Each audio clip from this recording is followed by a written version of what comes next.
Bonjour, chers élèves. J'espère que vous vous portez bien.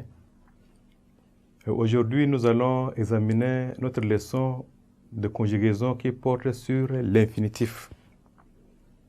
Mais avant d'approfondir cette leçon, j'aimerais nous rappeler que par le passé, nous avons examiné, n'est-ce pas, le genre de noms.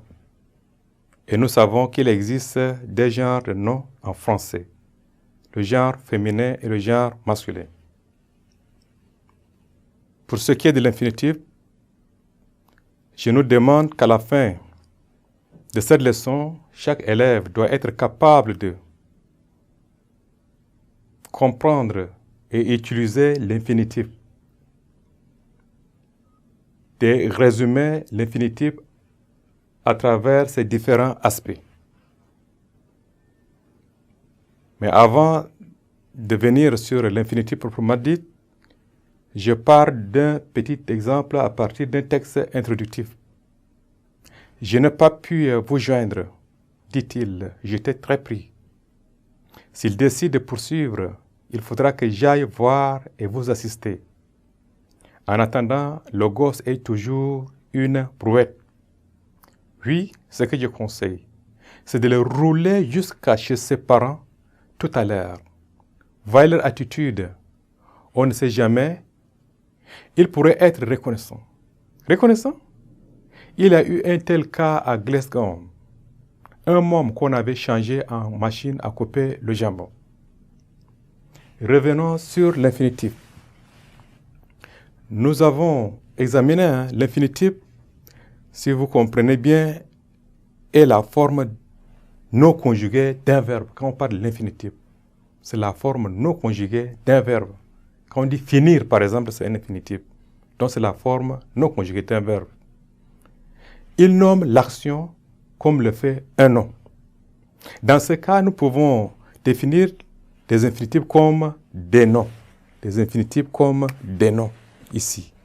Les infinitifs apparaissent en ce moment comme des noms. Par exemple, on peut dire le boire, le manger. Le boire, le manger, qui sont des infinitifs, mais avec le déterminant le, ils sont des noms. Et l'infinitif apparaît aussi comme sujet. Par exemple, on peut dire mentir est mauvais. Mentir est mauvais. On peut aussi ajouter voler est mauvais, c'est la même manière. Donc, ici, l'infinitif était non, mais un sujet. L'infinitif apparaît aussi comme complément. Il aime travailler. Par exemple, il aime travailler, c'est un complément. Il aime travailler.